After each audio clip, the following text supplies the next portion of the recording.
la profesora Carolina Valenzuela Matus, que es profesora en la Universidad Autónoma de Chile y a la que conozco también desde hace muchos años, y que empezó a trabajar sobre el tema del legado, de la tradición clásica, del legado clásico en América en el siglo XVI, concretamente en Chile, a partir de su tesis doctoral. Y va a hablar ahora de las influencias de la antigüedad en los debates sobre la organización del Estado chileno, el caso del federalismo y de la monarquía de 1823 de Juan José Daución Lavalle. Cuando quieras, Carolina. Muchísimas gracias por la presentación y muchísimas gracias por esta invitación, tanto a venir, ¿cierto?, a esta instancia tan enriquecedora como este encuentro, como a participar en el proyecto ANIJO, que es un verdadero privilegio y un honor. Así que agradezco a todo el comité organizador, especialmente al profesor Antonio Duplá, pero también a Jonathan Pérez y a Miquel Gago por organizar, ¿no es cierto?, y permitir este encuentro tan fructífero. Muchísimas gracias también por la oportunidad de poder contar un poquitito sobre este texto un poco desconocido, que no ha sido reeditado, que se conoce como Del federalismo y de la anarquía, de Juan José Daución Lavalle. Y esto se enfoca, ¿cierto?, en los debates que se dan durante el siglo XIX sobre la organización del Estado, que fueron centrales en la construcción de las repúblicas de América Hispana. Y entre ellas, por supuesto, en este contexto está la obra de Daución Lavalle, militar y naturalista francés que participó activamente en la política de Chile y Argentina durante las primeras décadas de la independencia. En Chile, él fue encomendado a llevar adelante un proyecto de fundación de un museo de historia natural que nunca llegó a concretarse. En su obra, en esta en particular, establece una relación directa entre federalismo y desgobierno, suponiendo que este sistema solo había tenido como consecuencia el debilitamiento del Estado desde la antigüedad hasta la época moderna. De acuerdo con el autor, es relevante observar el panorama americano para dar cuenta de que el sistema federal puede traer el caos a una nación. Y para fundamentar esos argumentos, recurre frecuentemente a los clásicos grecorromanos como elementos comparativos que refuerzan la postura contraria a este sistema político que finalmente fracasaría en Chile a pesar de los recurrentes debates que se llevaron a cabo para su implementación en el país, especialmente entre 1823 y 1833. Y la elección de este tema y de este folleto poco conocido viene dado también por un contexto actual, ya que no es posible que nosotros dejemos de considerar nuestro presente en esta fructífera conversación que es tan importante establecer entre presente y pasado. Lo motiva, ¿no es cierto?, la búsqueda de estos orígenes en cuanto a la discusión sobre el Estado que se quiere construir, también se dieron hace 200 años. Entonces, desde el estallido social del 2019, Chile se ha visto inmerso en intensos debates ciudadanos sobre la forma que debe adoptar el país en el futuro, proceso que se intensificó durante 2022 con la propuesta de nueva constitución y el llamado al plebiscito. Contrario a algunos pronósticos, la propuesta de la Asamblea Constituyente, que tuvo como misión preparar el borrador de una nueva constitución, recibió el rechazo mayoritario de la población en el plebiscito de septiembre pasado, que alcanzó un contundente 62%. La propuesta de la constituyente legislaba sobre diversas materias, pero sobre todo en temáticas relacionadas a la plurinacionalidad y a una mayor autonomía regional, que nos evocan en parte estos antiguos debates sobre la posibilidad, ¿cierto?, de la descentralización del país. Esto suscitó muchas incertidumbres entre la población Y el rechazo desechó cualquier posible idea refundacional plasmada en esta propuesta constitucional, confirmando a su vez el gran triunfo de la concepción unitaria del país, concepción que se empieza a gestar en esta temprana época de debates constitucionales.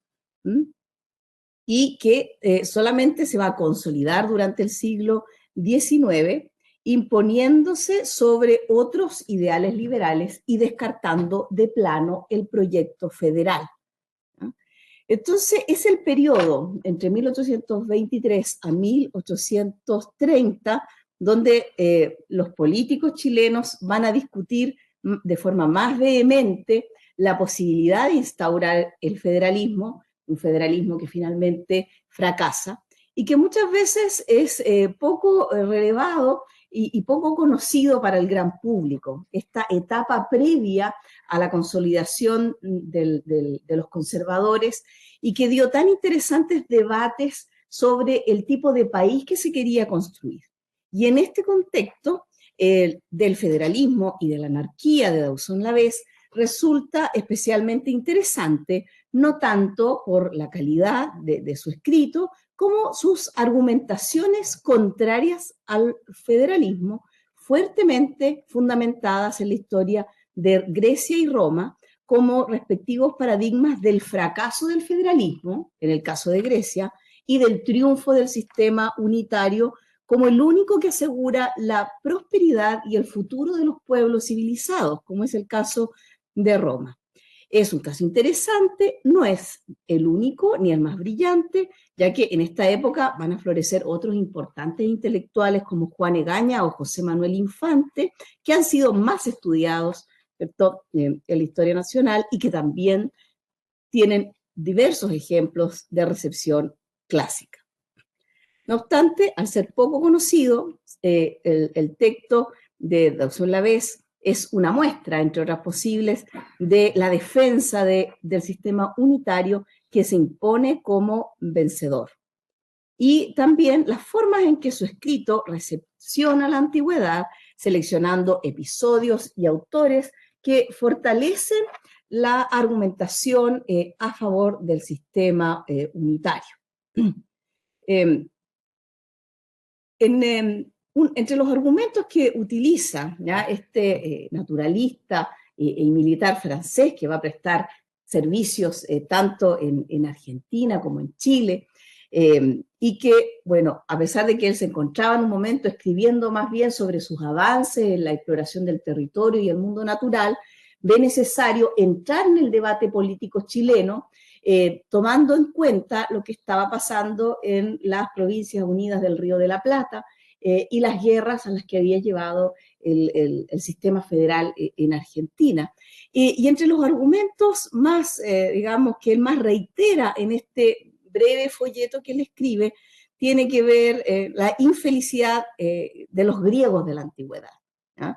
Y dice que autores, ¿no es cierto?, como Tucídides, Jenofonte, Plutarco y los demás historiadores de la Grecia, al mismo tiempo que se han inmortalizado transmitiendo los cuadros de aquellas repúblicas federales, nos han pintado con inimitable elocuencia las escenas casi continuas de sus disensiones intestinas y de aquellas frecuentes y cruelísimas guerras entre Atenas, Esparta, Tebas, Corinto, que acabaron con hacer aquellos países famosos la presa de los macedonios y los romanos. Entonces, él pinta un cuadro de eterna infelicidad, ¿ya?, que van a vivir los griegos y que además eso queda muy bien reflejado en las tragedias. Dice, es un pueblo que escribe tragedias y que por lo tanto ha sufrido cruentas guerras y una vida, ¿cierto?, triste por adoptar este sistema federal, a diferencia de los romanos que van a optar por un sistema unitario según su visión.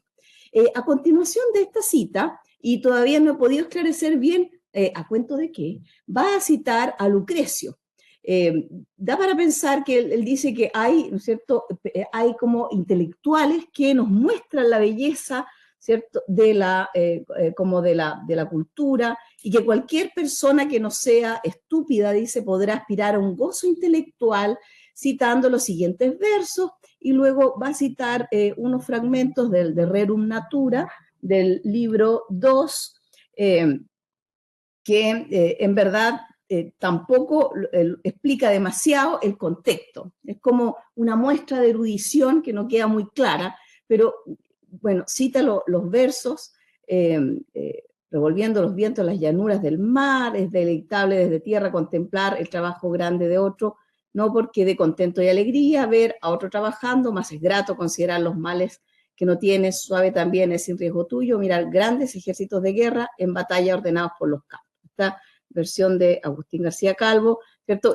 Corresponde al párrafo que él cita en latín, y llama la atención. En la época, al parecer, las fuentes que hablan de Dawson Lavés, las fuentes chilenas, no hablan muy bien de su trayectoria, de su paso por Chile. No obstante, en ningún punto critican la cita a Lucrecio, lo que a lo mejor en otra época podría haber resultado polémica, ya que, bueno, Barros Arana, por ejemplo, uno de los principales historiadores, considera que Lavés tiene fama de anticlerical, pero no menciona el folleto ni tampoco ninguna alusión que haya realizado de Lucrecio. Tal vez todavía el predominante ambiente liberal restó importancia a la cita del cuestionado autor romano, ya que años después, con el predominio de los conservadores y la Iglesia Católica, las publicaciones que se refieran a Lucrecio estarán sometidas a una censura más estricta, como ha constatado el trabajo de Tomás Aguilera, ¿no? De hecho, en la década del 50 del siglo XIX, nos dice Tomás Aguilera que el profesor Luis Antoine Bentel-Hey intentó publicar en Chile unos ensayos analíticos y críticos sobre Cátulo, Manilio y Lucrecio, que desató grandes críticas de los sectores católicos, difamándolo y atacándolo personalmente. Y finalmente, en el 1852, el gobierno lo despidió y suspendió la colección, nos dice el profesor Aguilera, por haberse publicado pasajes de Plauto y Lucrecio que pueden ofender la moralidad y las ideas sanas de la juventud. Tras esta cita del autor romano, Lavés vuelve a referirse a Grecia antigua y a una pretendida infelicidad histórica que ha acompañado al pueblo griego, donde el desarrollo de la tragedia sería, de alguna manera, ¿no es cierto?, sería la prueba de esta situación. Por supuesto, nunca menciona la comedia, sino que la Grecia está sumida, ¿cierto?, en la tragedia y por lo tanto es lo opuesto a Roma. Dice que si Grecia hubiese gozado de una felicidad regular, nunca hubiera tenido un Homero para cantar los efectos sangrientos del furor de Aquiles que causó el largo y horroroso sitio de Troya, ¿ya? Entre otras cosas. Por lo tanto, es lo opuesto a Roma, república una e indivisible que gozó durante más de 500 años de una perenne tranquilidad y felicidad interior, hasta que corrompidos los romanos con el lujo y las costumbres de los pueblos conquistados, mudadas las costumbres, quedaron incapaces de ser libres. En este punto se explaya también en una nota al pie sobre la ciudadanía en Roma, recalcando que no sería en ningún caso, dice él, un ejemplo de federación. Dice, el ejercicio de la soberanía residía en la asamblea de los ciudadanos, habitantes en la ciudad de Roma, juntamente con el Senado. Allí no había diputados y representantes de los pueblos o provincias de aquella inmensa república. Verdad es que los romanos conferían el derecho de ciudadanía sin la más mínima restricción a los pueblos conquistados o reunidos. Y en este sentido, nunca igualó a la liberalidad y sabia política de los romanos ninguna república antigua ni moderna. A esta liberalidad atribuyen principalmente Montesquieu y los demás publicistas e historiadores el engrandecimiento de los romanos. Pero este modo que adoptaron para reunir los pueblos a su república era muy distinto de lo que se entiende por las voces federación o confederación. Tras estas primeras referencias a la historia de Grecia y Roma, el autor hace un recorrido histórico desde la Edad Media hasta su tiempo, y señala que las federaciones en la Edad Media no sobrevivieron con el fortalecimiento de la monarquía en el siglo XVI, como el caso de la Liga o Confederación Hanseática, lo mismo con los cantones suizos que emprendieron prolongadas guerras con la Casa de Austria, y que de alguna manera no han logrado, ¿cierto?, consolidar el sistema federal, sino que verdaderamente se han constituido de forma unitaria. Aunque los partidarios del federalismo van a mencionar la prosperidad de algunos lugares como Holanda y también Estados Unidos, él sigue un poquito también esta retórica del desprecio al legado colonial español, sobre todo para el caso de Estados Unidos. Dice que en países como los americanos no es posible establecer una comparación entre las colonias españolas y las colonias norteamericanas, y nos dice, ¿qué semejanza hay del estado político y moral de las colonias españolas con las colonias norteamericanas? Esta última se habría visto enriquecida por establecerse allí personas de diferentes religiones y que incorporaron de forma muy temprana el amor a la libertad civil, política y religiosa. Por lo tanto, no es comparable con la situación de la América hispana.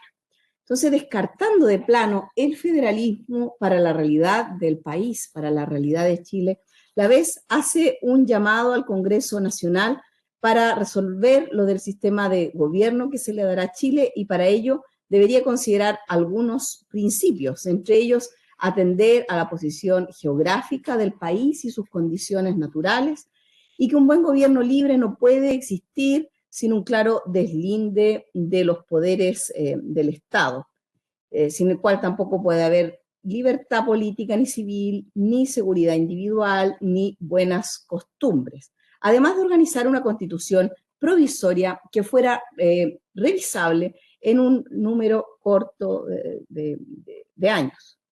En el presente del autor, el ejemplo más claro del federalismo lo constituyen las provincias de La Plata, sumidas en una sangrienta guerra civil. Y nos dice, tal es el cuadro desconsolador que las provincias de La Plata ofrecen a los amigos de la libertad. Ellos desesperarían sin duda de su triunfo final en esta región, donde la naturaleza ha prodigado sus favores con mano exuberante. Si no existiese en la ciudad de Buenos Aires un foco de civilización y de luces que hace de la inmensa y feraz provincia de que es la capital, un asilo que se ofrece naturalmente a los hombres civilizados de las otras provincias de La Plata, donde encuentran todos los elementos necesarios para restablecer su fortuna, ya como agricultores, ya como comerciantes. Estos conflictos él los va a experimentar de primera mano durante su tiempo en Argentina y relaciona constantemente este sistema federal con la barbarie y con la inoperancia, y considera que esto es un llamado de atención para los chilenos que no caigan en los mismos errores. De allí que comente, por lo regular, la fábula encierra útiles moralidades. Permítasenos citar el pasaje siguiente de un gran poeta que tuvo la desgracia de morir en los tiempos de la agonía de la libertad romana. Y pasa a citar unos versos de la Metamorfosis de Ovidio, que bueno, lo hace en latín, y después los explica. No me voy a detener tanto en la cita, pero él explica, dice, cuando el sol dio a Faetón la conducción de su carro, le hizo las advertencias siguientes. Mira bien las huellas de tu carro, dirígelo a donde están iguales los calores del cielo y de la tierra. Si te elevases mucho a las regiones etéreas, incendiarías la morada celeste. Si desciende demasiado, reducirías la tierra a cenizas. Guarda un medio entre aquellos extremos y marcharás seguro. Si te inclinases muy a la derecha, caerías en la constelación de la serpiente y en la del altar, si a la izquierda. Sostén tu carro entre ambas dos. Dejo lo demás a la fortuna. Es de alguna forma un llamado a encontrar este término medio en la toma de las decisiones políticas de la Asamblea Constituyente de la época, un llamado a la moderación en medio de las convulsiones y el calor del debate político del momento, lo que nos traen la posibilidad de establecer algunas reflexiones. Al traer nuevamente el tema de las discusiones federalistas de principios del siglo XIX, no es mi intención establecer ningún paralelo con la realidad política del Chile actual, ya que sería imposible comparar procesos tan complejos que encierran sus propias lógicas internas y que obedecen a diversas necesidades y momentos. No obstante, con una separación de 200 años, es importante hacer notar al menos que el debate en torno al país que queremos construir hacia el futuro sigue vigente, aunque obedezca a otros modelos. Tal vez el presente, ya ahora despojado de los clásicos como argumento, está influido por nuevas tendencias, nuevos pensamientos, donde se amalgaman desde las visiones de coloniales hasta las más rígidas posturas de ultraderecha. En esta amalgama de debate parece que nuevamente el federalismo, como parecía en un momento, no parece tener ningún tipo de cabida en los proyectos futuros, pero tampoco el proyecto plurinacional de los pueblos, como muchos ciudadanos dejaron en claro.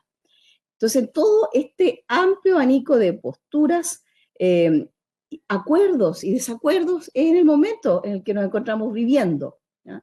En la que nos encontramos inmersos, tal vez en una situación que, aunque no comparable, nos rememora las viejas y muchas veces desconocidas en parte, por otro lado, ignoradas, discusiones del siglo XIX sobre la construcción nacional. De allí que en el tiempo presente parece haberse borrado un poco de la memoria colectiva los debates reivindicativos de las provincias que a principios del siglo XIX encendían la política chilena. Momento donde la posibilidad de adoptar un sistema federal llegó a estar sobre la mesa. Por eso que es interesante este breve escrito de Juan José Daución Lavés y su recepción particular de los clásicos, sobre todo en esta dicotomía Grecia y Roma, unos como ejemplos del fracaso federal y otros como el éxito del centralismo. Las fuentes están sesgadas para producir el resultado que el autor quiere mostrar. Grecia es el fracaso y Roma el éxito, comprobando así que el federalismo ha estado destinado a fracasar desde la antigüedad hasta el presente. De allí que sea importante esa mirada hacia atrás para ir rescatando estas aportaciones que a veces son poco visibles. Por otro lado, también no solamente considera el pasado de griegos y romanos, sino que también la situación actual de la que él es testigo.